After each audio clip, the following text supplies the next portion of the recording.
Hello. Welcome to episode 3 of Fighting for Light. I'm happy to have you here. I'm Danielle Hendricks. Just wanted to pop on and share with you something that has been a theme in many conversations I've had recently, and that is the idea of universal desires. I learned about this in the women's school where I became a certified mindset coach, but it is an idea that has existed or been prevalent in many ideas. So in the women's school, one of the things that we talk about is that we exist in an arena, and that the arena has many parts, but the 8 parts that we focus on are self-image, health, environment, family, friendship, intimacy, contribution, and wealth. And each of those parts of our arena cannot exist individually. We're an integrated person. We do not live isolated or disintegrated. One of the things that I think is really, really important, and we talked about this a little bit with resilience, is as you encounter different parts of our arena, if we haven't taken the time to understand how to approach them or how to assess where we're at, we can never grow into wholeness. And resiliency, as I said in my last episode, is so vital because sometimes it's hard to see where growth is necessary, and the struggle of growing and the struggle of discipline is something that we don't want to encounter. We don't want to feel the pain. We don't want to feel the suffering. So resiliency is a skill that we need to learn. As we encounter skills and as we learn a skill, it takes practice and time, just like anything else we've learned. I'm actually learning the piano right now, which is very fun, but I cannot play my right hand and my left hand together very well.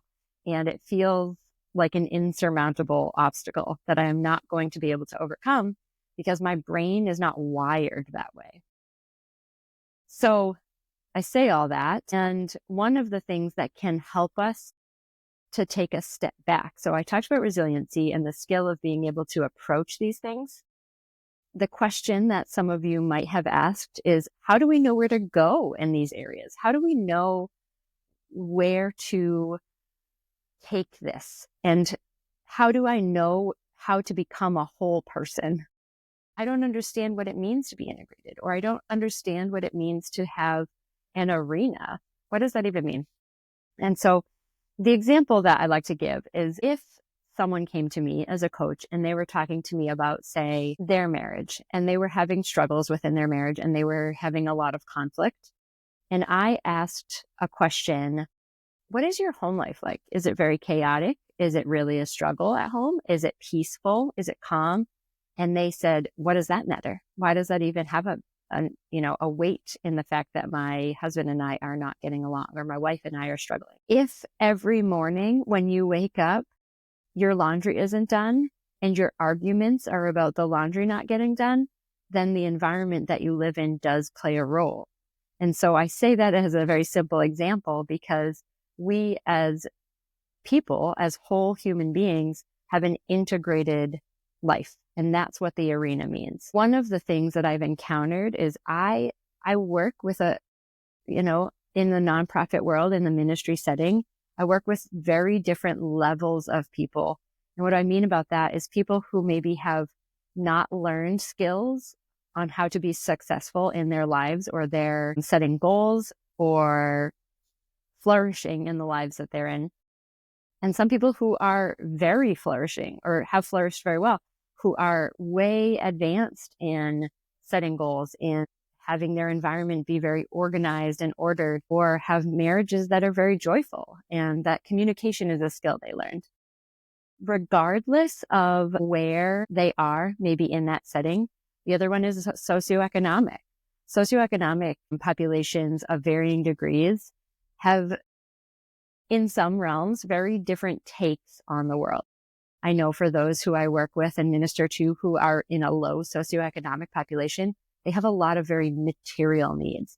They need the baby items that we offer at the Pregnancy Help Center, and they need clothes and diapers. And someone who is well off financially might not need those things or financial assistance or material resources in the same way. However, what I have encountered is that the universal desires that each of us encounters are always the same, hence the universal desires. And so I'd love to share this topic with you because I think it's important for us to recognize that all of us in society and living our life in a human sphere are encountering the world very, very similarly, even if we have differing opinions on, say, political ideas or how to raise our children or what we even need financially or materially. I'm going to go through the arenas and just give you some of those universal desires because I think that you will encounter that those are things that you hold to be a desire.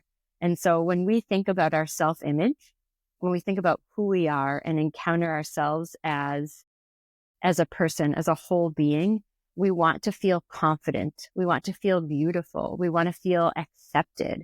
And that's universally accepted across the board. Our self-image, for anyone that you can ask, yes, of course, personality-wise, there are going to be people who are more bold or more outgoing or more extroverted, like myself. People are still going to want to be accepted as a confident person or as self-possessed or as someone who has just, you understand those people who have encountered themselves and truly know fulfillment.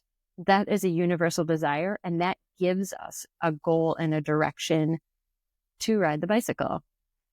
The other one for health would be fully alive, peace of mind, optimal energy. And these I'm giving to you. January Donovan has put these out, and I think one of the things that I have truly felt in this one is that if you ask anyone specifically, what do you want for health? What do you want your health to be at? They would say, I want to feel energetic. I want to feel healthy. I want to feel peaceful. I want to feel like I don't worry about my health or what I'm going to encounter. And of course, health includes mental health, spiritual health, physical health, and those are things that we can all strive for. Environment. Now, environment has a couple different spheres. Environment is the surroundings that you put yourself in. You have an environment at home. You might have an environment at work. But what is the feeling or the encounter you want to have in an environment? The other day was just sort of brainstorming about what kind of environment I want to be in. And I keep coming back to, I love coffee shop vibe. I know I'm speaking to a lot of people who also love coffee shop vibe, but I don't know that I can get my house to be coffee shop vibe, but that feeling of companionship, community, kind of that coffee shop music playlist, the smell, that gives you just a very real idea of what an environment is. But universally, everyone would want their environment to be peaceful, to feel safe, to feel secure. And so when someone walks through the doors of a ministry or into a conversation with me as a coach or to me as a mom and maybe you as a parent, they want to encounter in that environment one of safety, security, peace, joy, even if they are encountering a great crisis. The feeling and the universal desire that someone is looking for is the same whether you are fully established financially and can buy the greatest house possible, or you are really struggling financially and are having trouble making ends meet. Family is a really, really hard one. Family is tough because I think we have so many different wounds that come from family of origin. But if you were to ask just a range of people, there are universal desires that exist in family and the idea of family, and that would be relationship. We were created with a need for relationship. We were not created to be alone. And so if we were to, again, poll many people, their universal desires, even if they can't express it or don't understand and can't relate, they have a desire for close relationships in a family setting where they feel safe, they feel heard, they feel a sense of unity, maybe a team, and those are very similar. Same with friendship. Meaningful connection and friends that are growing with you are vital for encountering our wholeness and our fulfillment. There is such a need for good friends in this world. There are so many lonely people. Mother Teresa has a quote of saying that the West is more impoverished because we are lonely. We are desperately lonely. And there are so many people who I have encountered who their poverty is not financial. It's not even material. It is simply that they have nobody to share life with. They might have a partner or spouse or children, but they don't feel like there's anyone in their circle who are growing with them or can hear their struggle and support them towards a fulfilled life. That is something that we all long for, whether we have it or not.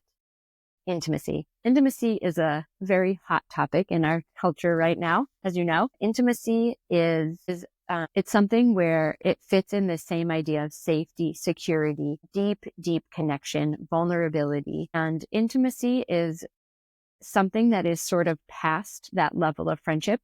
You can have intimacy with friends. However, there is a need for boundaries, and that is another skill that we will come to at some point.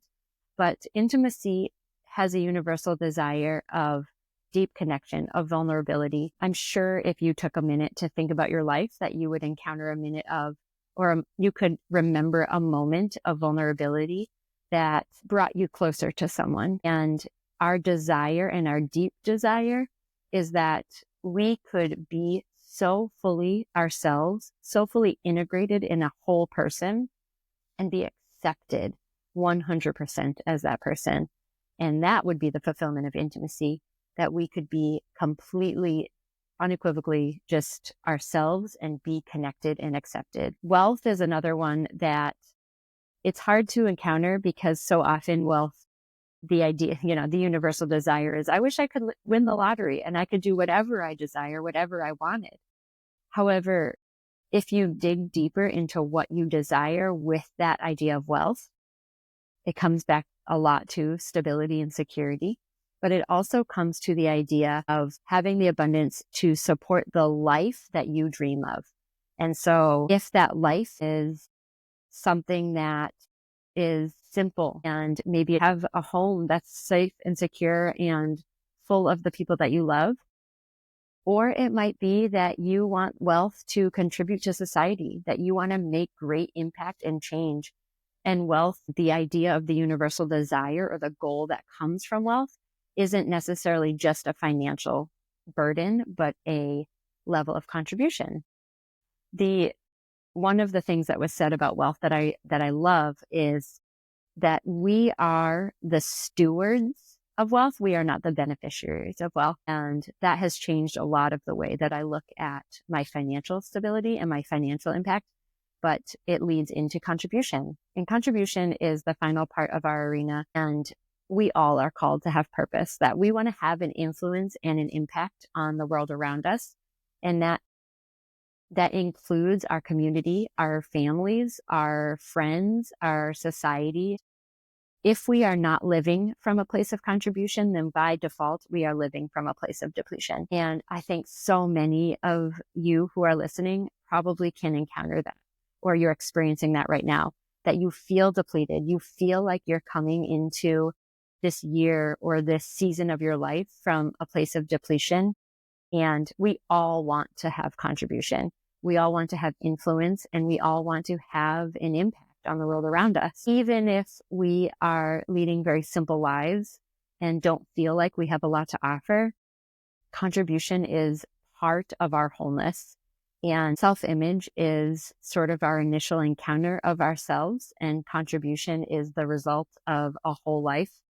They go together. I just wanted to simply share this all with you, this idea that all of us are together. All of us are desiring lives of wholeness, lives of fulfillment, lives of great impact. And we can have those things, and we can find the joy and the peace that comes from that.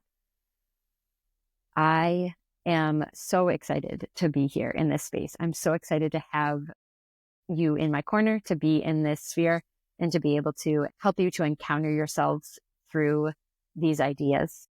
A journal prompt that I would love you to just take to prayer, take to maybe a time of meditation or just deep thought is, what do I feel keeps me from encountering what my desires are? So it might seem like a sort of strange prompt because You might be thinking, oh, why doesn't she ask what my desires are? I just told you what the universal desires are. We will get to a point where we encounter what we desire and what we don't desire. But I want you to take a minute and really think about, what are the roadblocks that I'm encountering? What are the things that are holding me back? And where am I deeply afraid? Because I know for myself, when I take a look at myself, when I take a look at what I'm going to encounter, oftentimes I'm afraid. I'm afraid that I'm not going to like what I see, or I'm afraid that if I do succeed, am I going to be able to sustain it or to keep up with it? Thank you so much for being here. This is episode 3 of Fighting for Light, and I'm Danielle Hendricks. Check out some of the links. I've got a 14-day free membership to the Women's School. And also I have a couple different things on my website at claraluxcoaching.com. If you do /reset at the end of that, you can get my mini workbook on setting some resolutions. Otherwise, just schedule some time with me to chat, and I'd love to work with you.